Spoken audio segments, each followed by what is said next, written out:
welcome. My name's Emily and I'm part of the OPNG organising committee. First I'd like to acknowledge our traditional owners. I acknowledge the traditional owners of the lands where QUT now stands, pay respect to the elders, past, present and emerging, and acknowledge the important role Aboriginal and Torres Strait Islander people continue to play within the QUT community. Have you ever been asked to do something and you said yes, but in the pit of your stomach you knew you were already too busy or you really weren't the right person for the task? When something doesn't quite go to plan, have you spent way too much time giving yourself a hard time about it? When people give you a compliment, do you feel a little awkward, not sure how to respond? Or sometimes you say something like, "Oh, it was nothing, really." And if you say yes to any of these questions, you're not alone. You're in the right place today. Our presenter is a professional speaker, certified master facilitator, executive coach and author. She has lived and worked in Germany, the Middle East and Outback Australia, helping people shine and unleash their personal power. She's married with 2 adopted rescue dogs and is here to unleash your personal power and find your superpowers. Please give a welcome to our speaker, Sally Foley-Lewis. Thank you. Emily. Oh, it's lunchtime, so I better be good because there's food out there waiting, right? I get the pressure, I understand, but it's Friday. Yay! Yeah. Who's doing any work tomorrow? Hands up if you've got to work tomorrow. Okay, hands up if you've got to do a comedy course on Sunday and you're absolutely petrified. Don't know what I'm doing, but I signed up for it anyway. There you go. How are you? How powerful do you feel every single day of your life? Oh, ready to go? Or anything that ends in a Y? Don't want to know about it.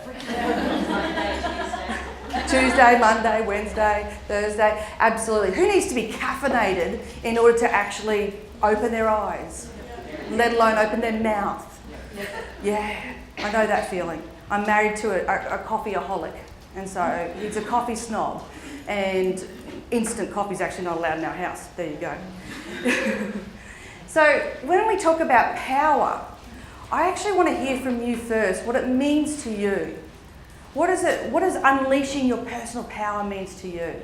And before I volunteer someone to speak up, have a little conversation at your table. If you don't know the people at your table, introduce yourself and actually ask the question, what does power mean to you? So I'll give you a few minutes to do that, okay? Fantastic. Okay, just wrap up the last statement that you're on. Just to pull that back. I know probably not everyone got a chance to say something then. So, just come back. Is there Edwina? Is there an Edwina here? Oh, hi Edwina. How are you? Isn't it fantastic how Edwina, can I have you come back? Isn't it fantastic how Edwina just volunteered? So what does power mean to you? Well, our group just said strength. Strength. Yeah, so it comes with it, like your already strength. The inner strength. Yeah, fantastic. Anyone else want to add to that? Yes, right. Power is a mix of feelings. Mix of feelings. Mix of feelings, Yeah. whether it will be positive or negative. Yeah. But if you can express with like a confidence. Expressing your feelings, mixed or otherwise. Yeah. Yeah, and expressing it with confidence. Nice, thank you. Yeah. Anyone else want to add? Okay, I'll come back to you. We said firing on all cylinders and having the confidence and the ease to adapt, I guess. So firing all cylinders and having the confidence and ease to adapt and go with the flow. Yeah, yeah, nice. Yes. Ability and capacity to do something. Ability and capacity to do something. Yeah, that all sounds good, doesn't it? And they're all right. Because in your research that I've done, in the research I have done around what actually it means to have personal power, for the number of articles that I've read, that's the number of descriptions I've found. So I made my own one up. And I think, and I'll show you that model as we go through the session. But I think everything that you've talked about absolutely nails it on the head. It's what it means for you that helps you walk in the best version of you. Yeah, with pom-poms and purple hair and everything that goes with it. Love it. And I think that's such an important thing. Because the question I want to ask you is that how you show up every single day? No. Thank you for keeping it real. No. Yeah, because I get out of bed looking like this every day. And when I said that once, one bloke goes, I can tell. So yes, we have words. But then I married him, bless him. So he kind of had an inside secret on that one. Yeah. So your personal power is about how you can show up and be the best version of you. How can you dig in to whatever you've got in your reserves in order to go with the flow, in order to adapt and flow and weave and dodge and show up and be okay with you.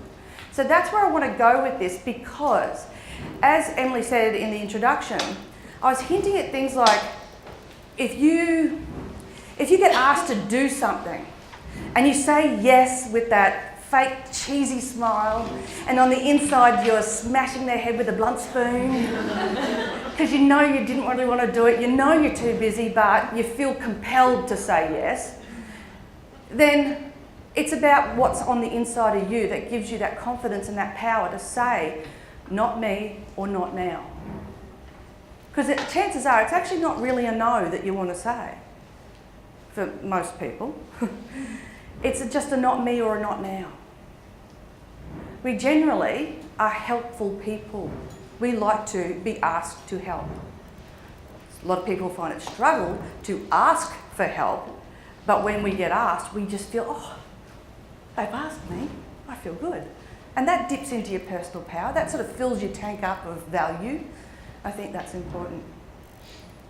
And also when someone gives you a compliment, do you fob it off and, oh, thanks, yeah, oh, no, it's nothing really. And I'll tell you one of my biggest ones that I have to work really hard at changing is when somebody says, oh, I love your top, or I love your shoes, or I love you this, or I love you that. I've got a really bad habit of saying, I got it for $20, it's such a bargain. And it's like, yeah, they don't need to really know that, really. So I've got to stop saying that, and that's one of the things I'm working on. Because what I've actually done is I've inadvertently devalued the compliment they've given me. And I honestly didn't want to do that. That was not my intention. So they're the sort of things that we need to then come back inside, do the inside work to make sure that when we do step into the environment we're stepping into at work or at home or out in the community, we are putting the best of us forward. Are you in with me for doing that today? Awesome. So I want to hit you with a statistic. 80% of the world, according to Dr. Joe Rubino, 80% of the world's population is affected by low self-esteem. What do you think contributes to that? And if you say Kardashian, I will hug you because I think they contribute. Not necessarily intentionally, but they do contribute. What else? 20%? What's that? The other 20%. The other 20% contribute. Yeah, maybe. Yeah. Pressure and expectation. Pressure and expectation. Whose expectations? Yeah. There's some external, but there's a lot on the internal. Yeah. What else? Comparing yourself to others. Yeah. Advertising. Yeah. Advertising. Were you going to go there?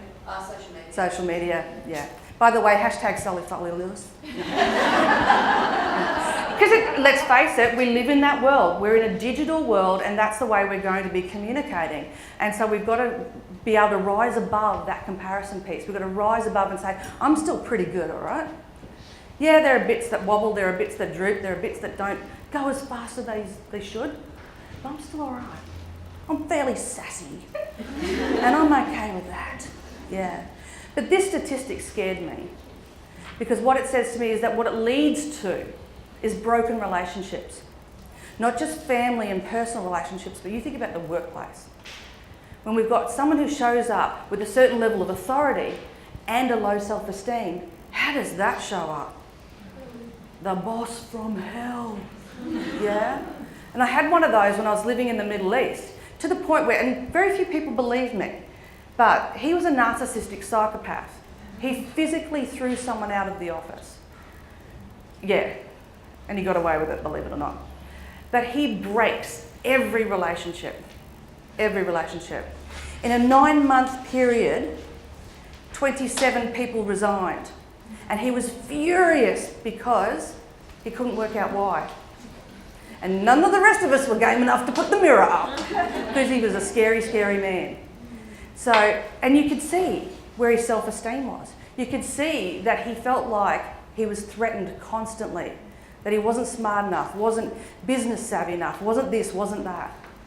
And it manifested and came out in really ugly ways. So it's important to pay attention to where your self-esteem is and maybe start observing it in others. Because when you can see it in others, you can then adapt the relationship to hopefully improve it. The other thing that happens is poor communication. You know, when our self-esteem isn't great, we tend to take it out on the people we love the most. My brother and I, we're like that. That's him and that's me. Yeah. We're too much alike. Yeah. So whenever we start reminiscing about something that's happened in our history, we could have been at the same event. It was the same Christmas, the same family members were there, the same food was eaten. But my version is right. No argument about it. What he tells you, he's lying. He's a liar. Yeah. That's because when we think back to that time and where our self-esteem was and our self-esteem around our family, it's not so great. We've done our work now and we laugh about it now. But back then, you know, we wouldn't agree. We had very poor communication. And I have to credit my brother for saying and ringing me up and saying to me, look, Sal, what we need to do is draw a line in the sand. And we won't go back. We won't rehash. We won't travel that bridge again. And I credit him for that and I love him dearly for it. So, you know, poor communication is one of these things that comes out of bad self-esteem. Yeah. And the other thing I think that happens is we don't live up to our potential. You know, who's guilty of being a little bit of a couch potato? Who Netflix binges? Yeah, yeah. So the rest of you are just lying, really, aren't you? Yeah, but that's the thing. You know, when we have a really bad self-esteem or we haven't worked on our self-esteem or we let the external environment impact our self-esteem, we don't put our hand up for things. We don't say, yeah, I'll give it a go. We don't actually go for the things that we know we should. And there's a lot of talk at the moment around the difference between men and women who go for opportunities. And one statistic says that when you look at a job ad, a man would look at it and say, oh yeah, I can do about 60% of that, I'll put my hand in and go for it. A woman looks at it, she goes, oh, well I don't have this, I don't have that, and I don't have this, and I don't have that, so I won't go for it. To a woman's mind, we need 90% before we'll go for it. The funny thing is, both the man and the woman have never done that job. So you're both starting at the same place. Yeah. One of the biggest lessons in my life that taught me about what I do usually when I'm getting opportunities put in front of me, it was a very scary opportunity and I'm glad I did it, but it was a big learning one. The floods here in 2011, absolutely horrible. Then they had the cyclone up north, not long after. My husband and I were living in Sydney at the time. And I was really quite upset watching my hometown, I'm born and bred Brisbane, and watching my hometown go through what it went through, and watching the mud army and everything that was happening. And so I put a call out on social media saying, we're going to drive our trailer up to Brisbane. Drop your stuff at our place. This is what I want. Our front yard was absolutely, and I'm going to be rude, littered in stuff. And then I had to put it in the backyard as well because I'd already walked up the hallway, boxes, 3 high, up the hallway, all through our lounge, everything. We had a trailer, like a standard box trailer. See, when you say yes to things, you then have to think about how you're going to execute them. But I'm so glad I did. I panicked for weeks about how to get the stuff up here, but I had a trucking company come to the rescue. So when you say yes, it's okay to say yes and go, now let's work out how to do it. That's okay. Because usually things work out the right way. Yeah?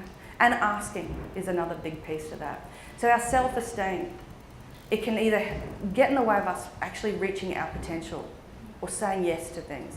I think what happens then also with our self-esteem, if it's that bad, we tend to feel invisible. Yeah? And we sort of get looked over or passed over, or maybe we feel as though the progress that we want to make in our life, in our career, in whatever aspect of our life tends to get blocked. And I think that's a heart and a gut thing that we need to think about to make sure that our heart, gut and mind are aligned. And working on ourselves is actually self-care. It's never selfish. Yeah. I think that's a really important thing for all of us, no matter where we are in this world, in our time and on our timeline. Yeah. So, any questions about that? Anything you want to add to that? Okay. So, I think some of the things that come out of that is that I can feel like I'm an imposter. Has anyone heard of the imposter syndrome? Yeah, why did they pick me? Maybe were they drunk when they picked me? You know, that's the imposter syndrome, where you question or doubt you're the reason or that you were the choice to be doing something. You know, and that's something that gets in everybody's way. It's that little voice in the head that you need to actually quieten that voice down. It might be saying to yourself that you don't deserve to be truly happy. It might be that I'm not that smart. You know, I'm not cut out for this. These are all imposter syndrome kind of statements. I don't deserve this. I don't deserve real success. Now, what does your inner critic keep telling you? Yeah. And I think it's such a critical thing to catch it when it's happening in your head and go, thank you, now you can go away. And I think there's an important piece to thank it, because there's a certain piece around that inner critic that wants to protect you from something. Yeah. I've got a little book that I've created at home where on one side is the inner critic and the other side is the gratitude. I've done gratitude journals for years and years, but I'm noticing that I tend to show up sometimes as the glass is half empty. Oh no, you wouldn't believe it, right? But I do. I sometimes go into the glass half empty first. But since I've actually started this little journal, well, down the side I go, well, you didn't do that very well, did you? On the other side I go, thank you for the lesson. I'll now do this. Yeah? And so it's been important for me to actually capture the critic and turn it into a positive. And I don't mean, and you know, Pollyanna, oh, everything's just so lovely. I mean, I write things like, damn, milk was off. Why didn't he bring milk home? You've got a car, use it yourself. You know, there have been those days when that's all I could write, and that's okay. The act of doing the exercise is the most important piece. So talking about exercises, you have an apron on your table. Could you please grab yourself an apron? You might need to unfold it out gently so it's all out.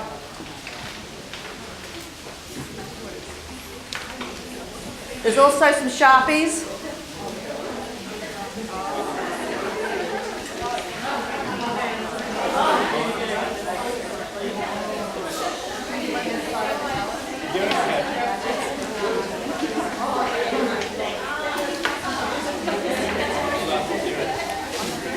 Okay, so you've got yourself an apron. But it's Friday. It's Friday. So I think on a Friday we probably don't really need an apron, because what's the last thing you want to do on a Friday? You don't want to cook, do you? No one wants to cook on a Friday. So,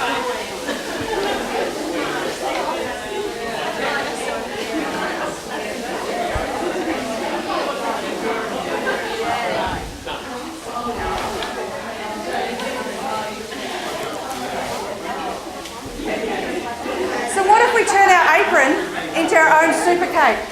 What do you think? And you can then, yeah? Better than an apron, right? Yeah, exactly. So while you've had a play, don't do it up. You've had a play with it now, you will be writing on your own super cake.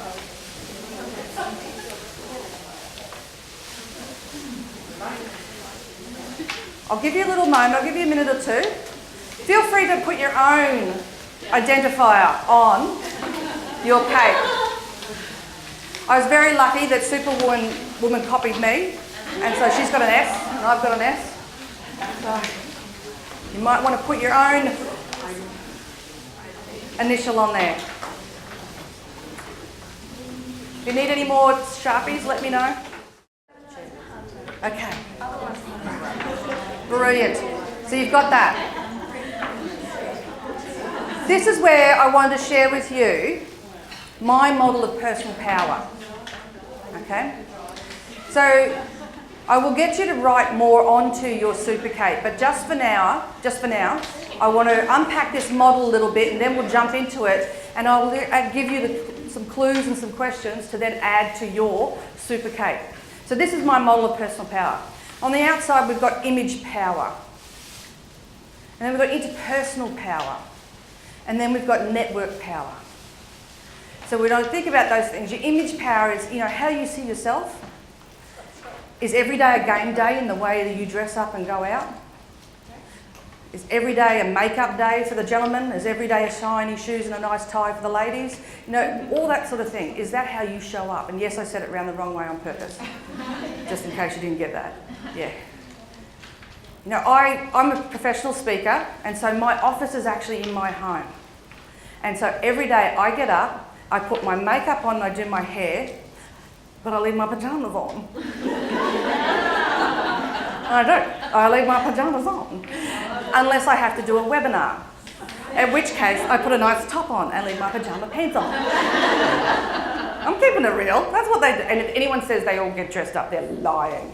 Right? Their top half is done up. But what I do is, I actually do my face. And because that means I've got my game on. Yeah? And for you, what is your game on bit of ritual? And it's going to be different for everyone. Is it putting that tie on? Is it putting that cologne on? Is it putting the perfume on? Is it the special earrings? Is it the shoes that say yes? Is it the pom-pom earrings? What is it for you? Yeah. And this is a game. It's a game. That's all it is. It's a game you're playing with yourself in order to boost up your own image of yourself, to present the best version of you for you. Not necessarily for anyone else but you. Your interpersonal power, so that's a bit obvious. It's about how you interact with other people, how you communicate. Are you a good listener? Are you actually present with people when you're actually communicating with people and you're giggling? Is that because I'm freaking you out? Okay, good. I've got a very beautiful friend and we were talking about presence once at her kitchen table, and just as we were talking about how hard it is to be present, her son walks in the room and goes, yeah, I know when you so never pay attention to me, Mum, because you just go, yeah, and I know you're not listening. Well, Mum just got busted, didn't she? So he's 27, I think he should grow up a bit, but anyway. But it's are you present? You know what it's like when you're talking to someone and you know they're not there. It's almost like they're looking for someone better than you to talk to. How awful does that feel? So don't do it to others. You're allowed to think it, but don't do it. Because you know, think it, but don't do it. Be present. Yeah. People feel that. And one of the things if you're actually communicating with people and you're sort of thinking, this person's not that interesting, then I actually say it's your responsibility to be interested. Because when you're interested, you become interesting. You never know what you're going to learn from the one person who actually bores you to tears. You never know what you're going to learn from the one person that drives you crazy because you don't understand them. So if you think the other person's sort of not really gelling with you, then it's your responsibility to get interested. You've got opportunity there, and that's your interpersonal power. And then the other one is your network power. Who do you hang around with? Who are your pals? Who are your board of directors in your life?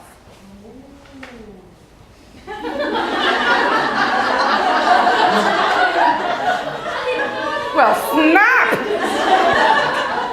Yeah, baby. Who are your board of directors? Who are the people that you actually go to for advice? Now, the example I'll give you is that as a professional speaker, when you go, I go and do a lot of speeches, obviously, as a professional speaker, and when I come off the stage, there's usually one or two people that want to come up and give me feedback. And it's like, I'm just on a high. You can go away right now, I'm a raging extrovert, and you coming up to me to tell me you want to give me feedback right now? I just want to go like that into their face, honestly. I don't, and sorry about that. But it's actually about paying attention to who you get the feedback from. So when people come up to me straight after I've come off stage and they do that to me, I say, look, that's really great. I appreciate that you care enough to give me feedback. I won't be able to hear it right now because I'm still a crazy lady from the stage. How about you give me your card, or you leave your card on the table over there and maybe we'll catch up later. Is that all right? Yeah. Can't tell you how many times I've inadvertently forgotten to take that card home. But the piece that I want to tell you is that get feedback, get advice, get guidance, get mentoring from those who have done it before, those who are better at it than you, those who have done it harder, worse, disgustingly tough, and come out the other side, because they're the ones who will be able to help. They're the ones who who can show you their bruises and help you avoid some along the way. It's really important, your network power. And in those intersections for this model, between your image power and your interpersonal power, what are your values? Do you actually know what your values are? Being clear about what those values are is really important, because your values will drive your behaviour, and that shows up at work. And if you heard of the concept of blind spot, we've all got a blind spot. We've all got this thing that we do that we don't really know or are aware that we do, but other people can see it. And I think values is one of those things that shows up in your blind spot. So it's a really valuable exercise to ask someone you trust to say to you, what do you think one of my blind spots is? Don't get angry if they tell you and you don't like it. Don't shoot the messenger. That's a great insight exercise. The other intersection there of your interpersonal power and your network power is your expert power. What are you good at? What could you say right now that I am so good at doing this? I own this. With an ugly face, I own this. It's mine. I'm really good at it. What could you stand in conviction and be able to say that? Yeah. What was that? Colouring in a plastic apron. And you own that, sister. You rock it. We've got the queen of apron colouring in right here, ladies and gentlemen. No one else can have that now. So fantastic. Awesome. Probably not on your resume, but but own it. That's it. And have fun with it, of course. And then the last intersection there is your vocal power. Your word choice, your education and how you speak with people and how you project your voice. Do you speak up? Do you have the confidence to speak up in meetings? Do you have an absolutely cracker, brilliant idea and no one knows about it? Yeah? Just wasting away in the back recesses of your head. It could earn millions. It could earn squillions. You could get the Nobel Peace Prize for it. Yet it's still tap here. Yeah? So where's your speaking up come from? So I think the stronger your personal power is, the more you can hit the mark, the more expert you will become, the more expert you will be seen, the better your interpersonal skills, the better you feel and look about yourself, the better the connections that you have, the more you'll feel like you'll be able to speak up. You with me on that? Is that an all right model? Yeah, that's great. Yeah? Yeah? Cool.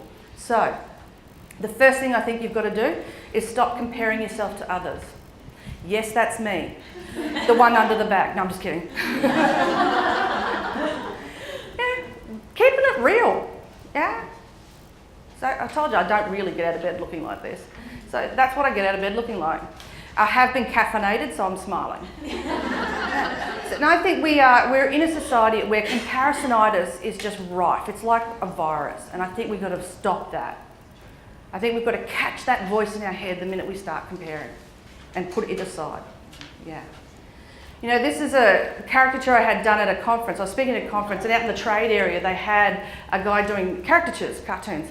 And so I sat down and I said to him, "Oh, this is awesome. Can you make sure I just have one chin?"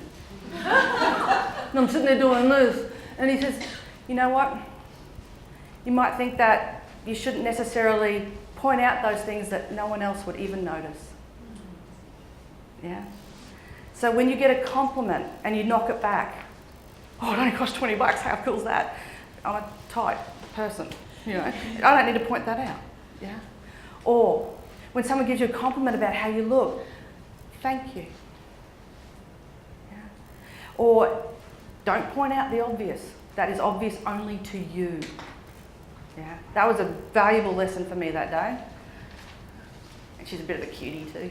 Yeah. So it's about loving yourself a bit. Yeah, put a little love on yourself. I think that's a really important thing to do. So if you loved yourself unconditionally, absolutely unconditionally, no questions asked, what's the favourite bit about yourself? That's what I want you to write on your apron now. What's the favourite bit about yourself? Have you ever known someone that looks like one side of that flower or the other? Have you ever met people that make you feel like one side of that flower or the other? Yeah? Yeah. I think it's one of these things when I look at this image and I think, who am I going to be today? Am I going to bloom or am I going to shrivel up and die? Yeah? When I look at that flower, I think, what do I need to feed that flower in order to bloom? What does the dead side of that flower need in order to come back to life? Do you think it could? But maybe not. Yeah. So the key piece around this is that I think this influences your boundaries. You know, do you have such tight boundaries that you shrivel up and you get that cat bum face? And you go, no, we won't be doing that. No. I have not looked at a lot of cats' bums, I will say.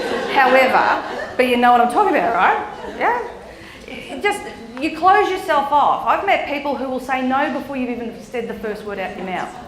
Because there's a fear or there's a concern or there's something that's just blocking them from, I don't know, living, having some fun, experimenting, whatever it is for them. Yeah? So their boundaries are so tight that you can see them missing out. Yeah? But then the flip side to that is you've got people who've got boundaries that are so loose that they get exploited. You know, they get burnt out way too quickly and too easily. Big issue for a lot of people. So I think when I look at both sides of that flower, you've got to ask yourself, am I rigid about these things? What am I too rigid about in life? What am I flexible about? Yeah? Am I introjected and just so inward focused and so about me and the behaviour I'm supposed to have? Or do I just own this? You know? I was pretty tempted to walk up the mall with this on before. So, yeah. I'm owning it. I'm actually speaking at the Queensland Law Society after this with government lawyers. Do you think I should walk in with this on? Yes! Well, that just got recorded, so awesome. Yeah, what is it you need to own? Because it's you. Unapologetically own. And I know there's a balance about being appropriate, but there's stuff that you own that you need to own up more to, because the world needs to see it and experience it. What are you being unrealistic about? Expectations, maybe. Yeah. What is realistic? What will work for you? Is your boundary really life restricting? Yeah. And I think you know the answer to that. It's all well and good for you to be on the other side of someone and go, oh, yeah, cat's bum.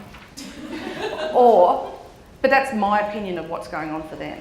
Is it what their opinion is of them?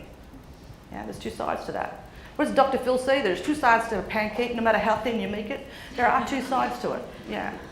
But is what you do life enhancing? Do you show up at work and you go, I'm going to bring it today? Even if I have to just stamp envelopes all day long, I'm going to bring it. I'm going to make that stamp the squarest, the most perfect stamp ever, and I'm going to love it. Yeah. I used to be the CEO of the Duke of Edinburgh's Award, so that sits inside the Queensland government here. And we had a few issues when I stepped into the role that needed cleaning up, and I was about that close to being burnt out. It was pretty horrible stuff that we had to clean up. And horrible, when I say horrible, I mean we were communicating to the parents of dead children. Our database was a mess, so that's pretty rotten. That's unacceptable in my book. So I was having some pretty tough days. So in order for me to still feel as though I was being productive and part of the team and actually showing a little bit of leadership and guidance, I would walk out to the admin team and say, give me some envelopes. I need to stamp. You know, it's one job less for them to do. I was contributing in the best way I could in that moment. Yeah? A CEO stamping envelopes, you might look at the value of that and think, but no. It was okay to sit there for, half an hour, 45 minutes and do that. Because I got my head out of where it's supposed to be. I was contributing and I was life enhancing, as minuscule as that might have been. And that's okay. Did I stay there? No. That's the piece. We don't stay down there. And if you need help to get out from up, you know that there's help out there. Yeah. Who's been involved with Are You OK Day this week? Yeah. So it's really important. Those sorts of initiatives are massively important. So what was the last compliment you received? Julie's was blue eyes, so she has to have something else now. Yeah, okay. Think about the last time someone gave you a compliment. So what is the quality others like about you? That's what you're going to write on your apron. We've all got one. Yes? Talk to me. Have you all got a compliment down? Have you all got a quality down? Anyone not? Anyone want one? Crazy? All right. That could be a quality. Yeah. So what's the one thing you are really good at? What's the one thing you really love doing? You're really good at it. You own it. You are the bee's knees at doing this one thing. What's the skills that make you do that? So write down those skills that you've got. Right. So let's move on. Every single one of us has one each of these at least going on for us. We've got a devil and an angel. Would you be fair to say? Yeah. There's stuff that's about us that doesn't work for us, and there's stuff about us that works for us. It goes for and against with us. So I want to give you some examples of what I mean by our devil and our angel. Anyone who knows me really well knows that I'm incredibly impatient. When my husband and I are going out, I'll say to him, what time do we have to leave? And he'll say, maybe we leave at 1. So I'm ready at 12:45. And my cat's bum is starting to show up. The foot's tapping because I'm impatient. All right? But I get stuff done. Yeah? Some people, you might look at them and think, God, they're so selfish. But they know how to say no and protect themselves. Then you might, maybe for yourself, you might go, oh, why can't I ever say no? Yeah? But you're generous. Yeah? You've got a generous spirit about you. You're a giver. Yeah. And if you're interested in learning more about the givers and takers in this world, Adam Grant has got some great research just now, Harvard Business Review, Adam Grant, Givers and Takers.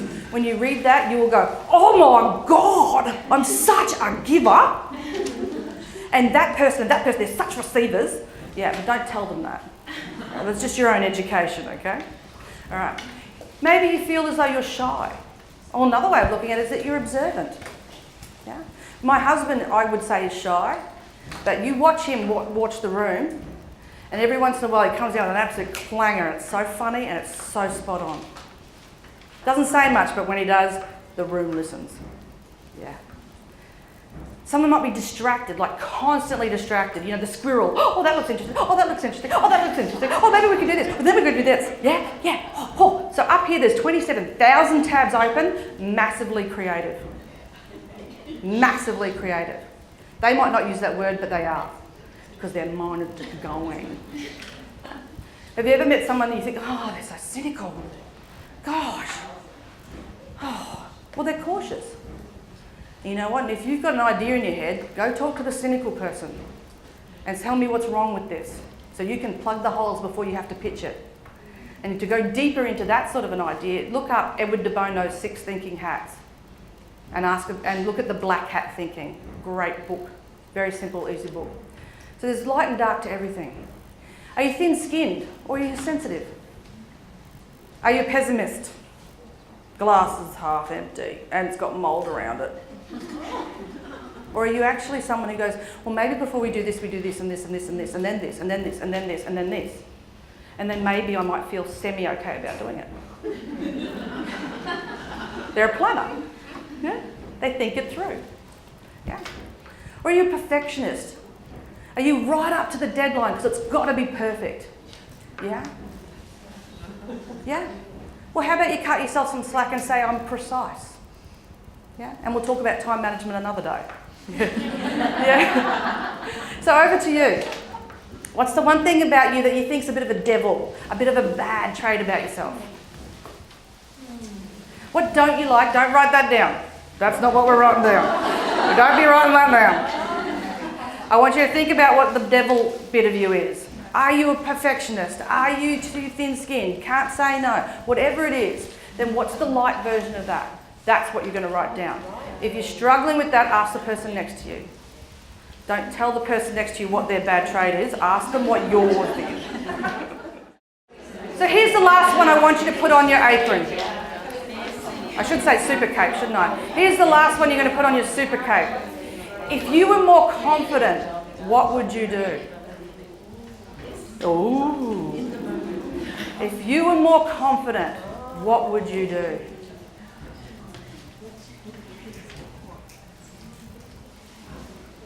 If you were more confident, what would you do? Anything you want. Anything you want. Backup dancer for me, go for it. We'll have a contract set up very soon. Awesome. Yeah, anything you want. Don't limit yourself here. Take the limits off. If you were more confident, what would you do? Okay, now I could stand here and give you another 50 questions to fill up your super cape, but we don't have time. The other thing I want to challenge you with is you can wear your super cape back to the office, so in public, or you could do what I do and hack yourself. This is my calendar on my phone. Obviously I put 5:30 in there to impress you. Like I wake up at 5:30. Yeah, so show off. Yeah.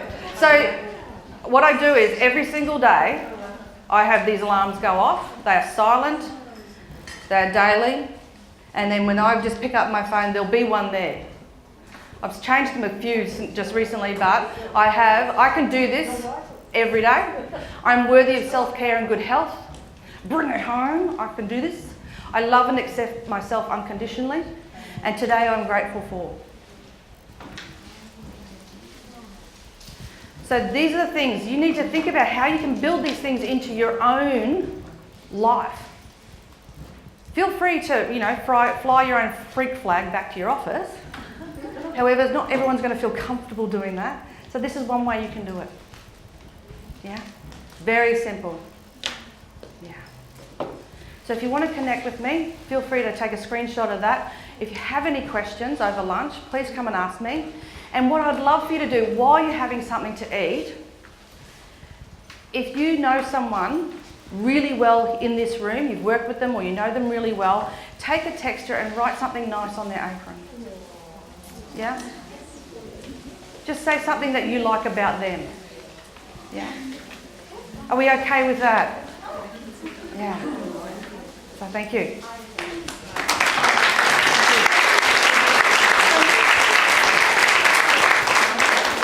If anyone wants a photo in the cake, you can come and get one with them.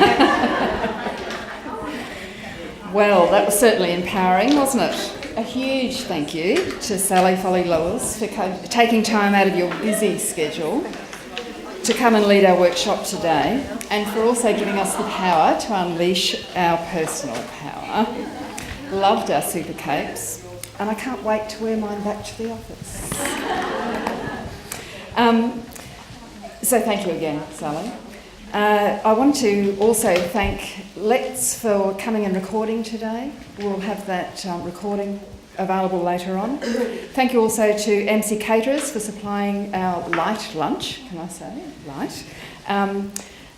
And it looks great. So while we're networking, come and have a bite to eat. Thanks everyone for coming and supporting OPNG today. Enjoy the goodies and we'll see you again. Thank you.